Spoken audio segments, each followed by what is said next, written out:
Hey, what's up guys? This is DarkM on the mic once again, and I wanted to put this video together to clear up a misunderstanding and some false information that I said in one of my guides. In my Taskmaster / Combo Fiend, Team Combo Fiend guide, I mentioned some stuff about HitStun scaling, and it wasn't accurate, so I want to fix it right here, right now.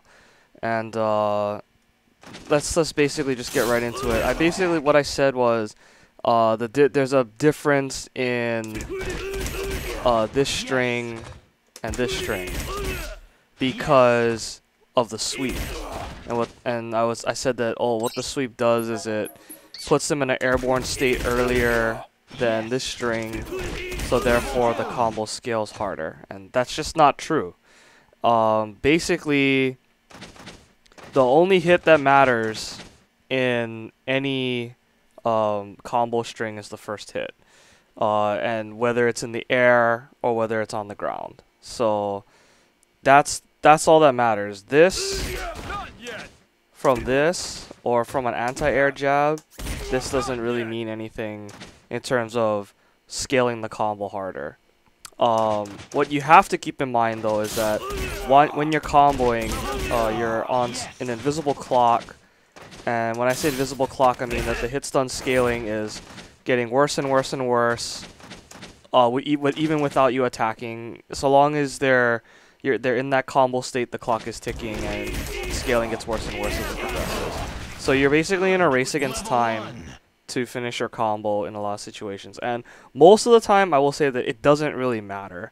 A lot of times you can take the time to make sure you're hitting them correctly, have the right positioning, have the right spacing, and go through the motions of your bread and butters. But there are certain combos that do not allow this, or certain button combinations that just don't allow this. Like, one of the things that used to bug me for the longest time was this Spencer bread and butter that I was trying to learn, where you go boom, you just do a grounded magic series and take them down, OTG them with the bionic bomber, and then you can pick them up again like that. And I could always do it from a standing hit confirm, but I could never do it from a crouching hit confirm like that. And that's what kind of led me to believe that, oh, the sweep must be the problem, because I couldn't really see anything else. But actually what happens is the sweep, because it's slower to the launcher like that, as opposed to just standing, because it's that much slower, just a little bit slower, that's what causes the combo to drop. So you'll notice that if I do that, like so, Captain America will pop out 100% of the time.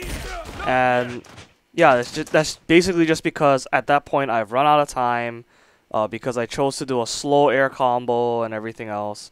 I ran out of scaling time, the clock was up on me, and Cap popped out. As opposed to this,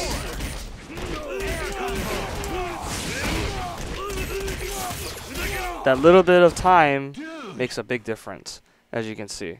And that's not this. And just to prove a point that the sweep has nothing to do with how hard the combo scales, I'm gonna show you a way to get that full hit confirm off with the sweep included.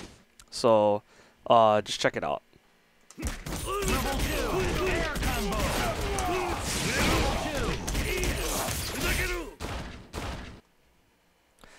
So yeah, that's that example, and you'll notice that I even added in an extra medium. So it's not about the number of hits, it's about just getting from point A to point B faster.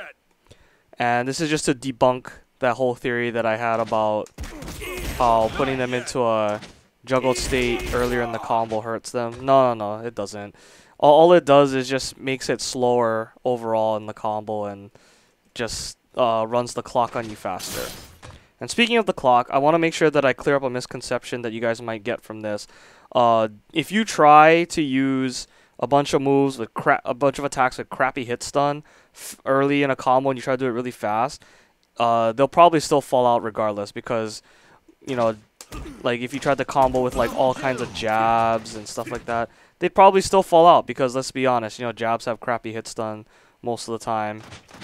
especially if they're not chainable. So moves will still have their individual hits done. Like you could see how fast Cap recovers to a jab versus my heavy. So keep in mind that moves will still have their own individual hits done. It's just that as the clock winds down and the combo gets longer and longer, the overall hits done will go down on everything, and it'll just make everything harder to combo. So that's basically what this is all about. It's all about just time management as well as move management. Move management is still very important. And that being said, I want to go into another example where you can screw yourself over by taking too long at any point in a combo. And I'm going to use a very specific bread and butter with Spencer because it's something I've been racking my brain on for a while. And now that I understand what's been going on, makes all the more sense to me. So the hit confirm that I'm going to show you guys is boom, boom, boom, boom. And you're going to jump up and you're going to do a medium, diagonal zip down, falling heavy, and then when you land on your feet, you're just going to do a standing up grapple. And it's going to look a little something like this. And you just punch them at the end with the jab button. So, and then after that, you can OTG them with the Bionic Bomber and go boom, boom, boom, up grapple, punch them again. And this first example I'm going to show you is that how you can actually drop this combo by holding the zip too long, because you know you can reel them in fast like that, or you can actually take your time. There's a lot of time to reel them in. And so I'm going to show you an example of what this combo would look like, and then if you delay the zip really long, Captain America will pop out of the combo. So here's the example.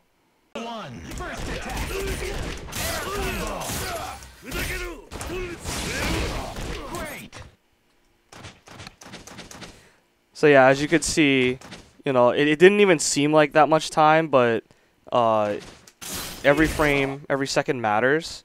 And I even did this part pretty quick, but because I just took so much time on the zip, they fell out.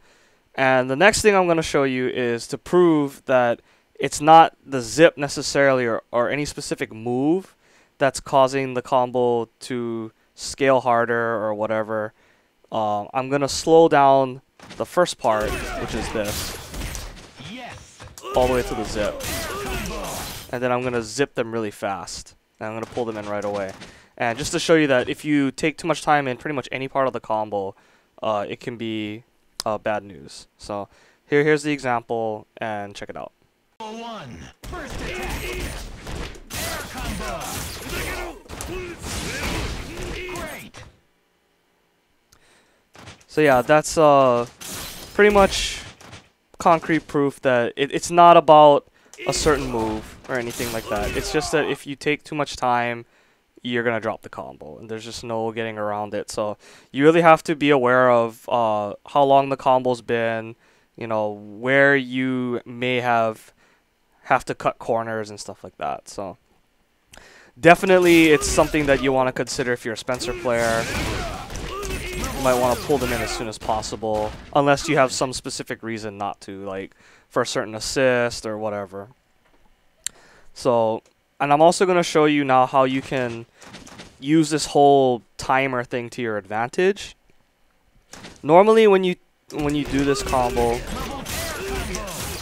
it's kind of hard to do if you do it really. If you're thinking about the timer and you want to do it really fast, sometimes you can like mash out by accident. You'll get like an exchange or something like that, and that'll just mess up everything.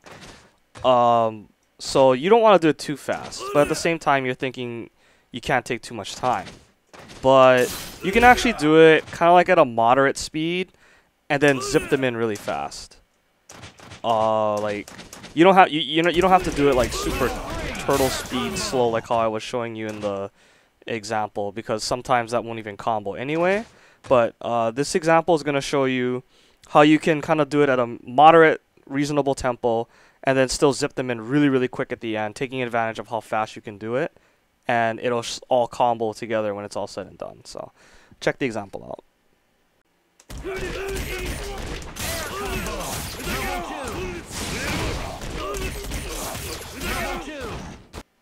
So there you have it. That's the race against the clock, the invisible HitStun scaling clock that is prevalent in all combos, and it doesn't discriminate against sweeps, against standing heavies, and stuff like that. It doesn't really matter.